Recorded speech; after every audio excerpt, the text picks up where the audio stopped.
Hey, it's Jake Newton back again for a Global Security Insights video. If you're not part of these videos, be sure to go to our website and subscribe to our newsletter. That's where they're always coming through. Of course, you can get them on YouTube as well. But in this video, I want to talk about the issue of zero tolerance. So these Global Security Insight videos, we get into what's trending, what's going to be coming down the pike in the future, or what's how do we best do things for a certain issue.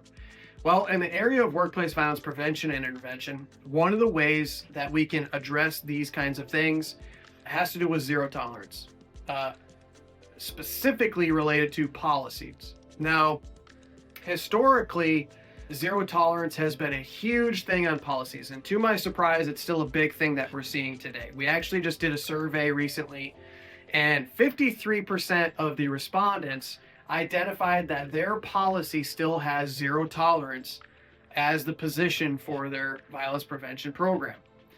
This is problematic. Zero tolerance can have a punitive reception. It can be received as a punitive type of discipline for an organization and is known to, when practiced, prohibit reporting of potential concerns for violence or concerned behavior or whatever the issue might be.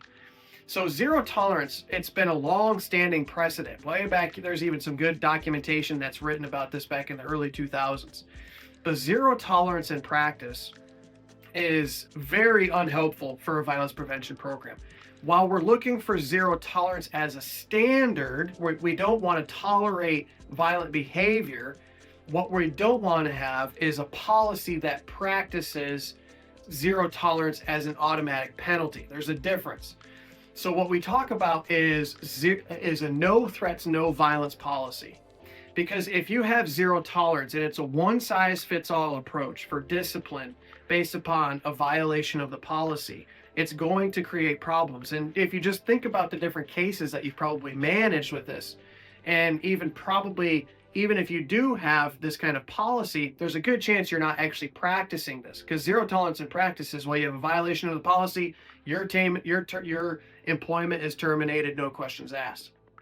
Well, oftentimes that's not the way it is, and even more so, that's not an effective way to go about this. What we need to have is a policy that says every single one of these cases or every single one of these reports is going to be looked into seriously. It's going to be evaluated on a case-by-case basis, and the measure of discipline is going to be commensurate with the issue at hand, so that this can be an empathic process. By nature, when somebody violates this policy, oftentimes it's because they're struggling in some way. They have some sort of hurt, whatever the issue is, that's causing them to figure that potential violence is the answer to their grievance or their pain, whatever that is.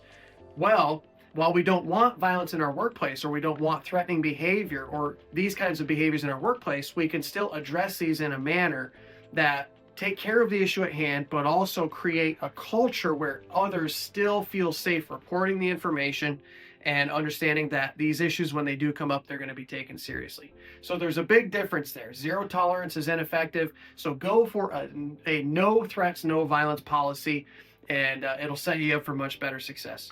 So that's for today's video, Global Security Insights. Be sure to be on the watch for a webinar we're going to be doing in December.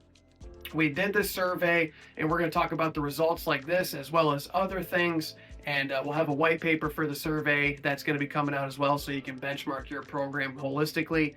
But for now, thanks for watching. Go to our website, cpps.com. Be sure to subscribe to our newsletter, and until the next one, take care.